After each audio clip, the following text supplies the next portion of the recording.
Ya Allah.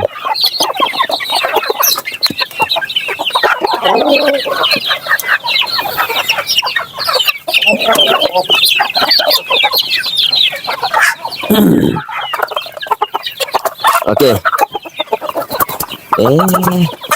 Kalian belajar antri yang tenang. Kalian tidak akan kelaparan insyaallah. Sebelum kalian makan, jangan lupa baca basmalah dan baca doa sebelum makan, agar kalian sehat-sehat lahir dan batin. Oke, para ayam-ayam, Rambo, pimpin doa dulu, Rambo. Oke, kalian jangan berebut ya. Makan hak kalian masing-masing. Jangan makan hak orang lain. Bismillahirrahmanirrahim. Allahumma salli ala Sayyidina Muhammad.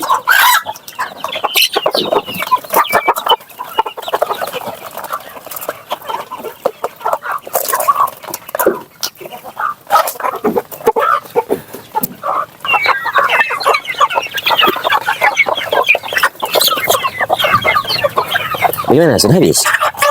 Kita tambah lagi. Jangan gagal kau.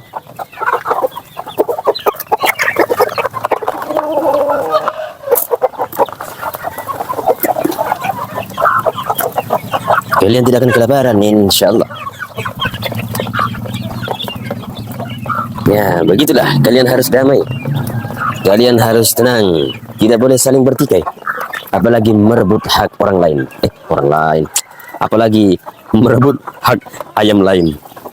Nah, Ram, kau di luar aja ya, Ram ya. Kau makan di situ, Ram. Itu cukup begini, Ram.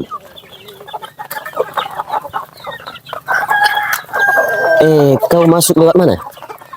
Aduh, ternyata kau masih menembus pagar-pagar yang kubuat. Kau sungguh terlalu. Kamu masuki kandang Rambo. Ini lebih nikmat sambil kita merokok dulu.